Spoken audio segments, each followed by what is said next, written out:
Hello, Doom Scribblers. We are going to talk about writing and perfectionism and whether or not that serves you. I am going to offer that it does not serve you. The coming weeks, the coming months, you are going to have possibly more feedback than you've ever had on your work before. Unless you have hired a developmental editor and worked very closely with a developmental editor, you're going to be getting a lot of notes, and it's going to bring stuff up for you because you are learning a new system, and you are learning, most people in here are learning a new genre, and you are having to hit these tropes, tone, tempo. You're having to get all of this right and fast.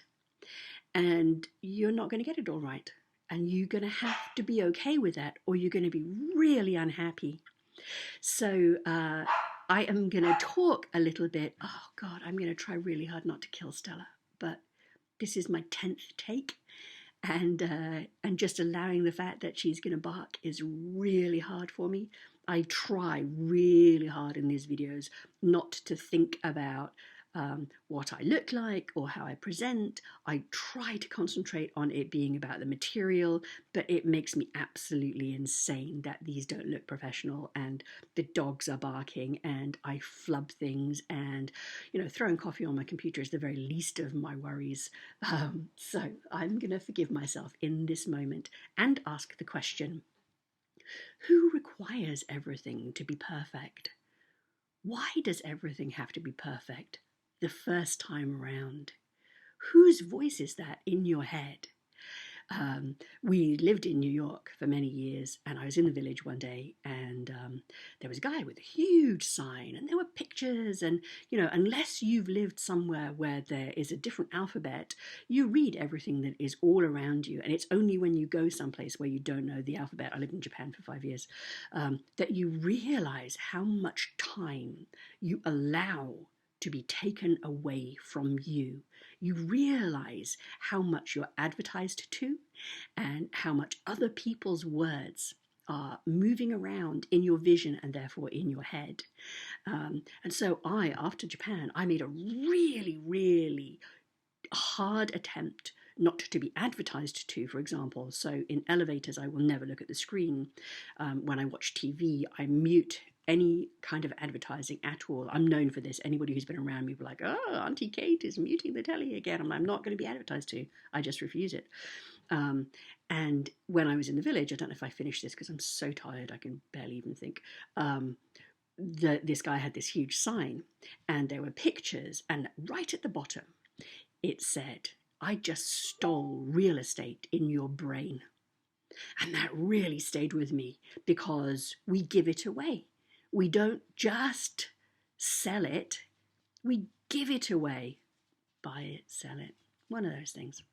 And so my question for you is, there was a time when your perfectionism or your self-doubt, the thing that stops you from doing what you want to do, or the thing that stops you from learning what you want to learn, the thing that stops you from practicing and getting it wrong and trying again and getting it wrong and trying again, like learning the guitar or the piano or anything else that you want to learn. At some point in your life, it served you to be cautious.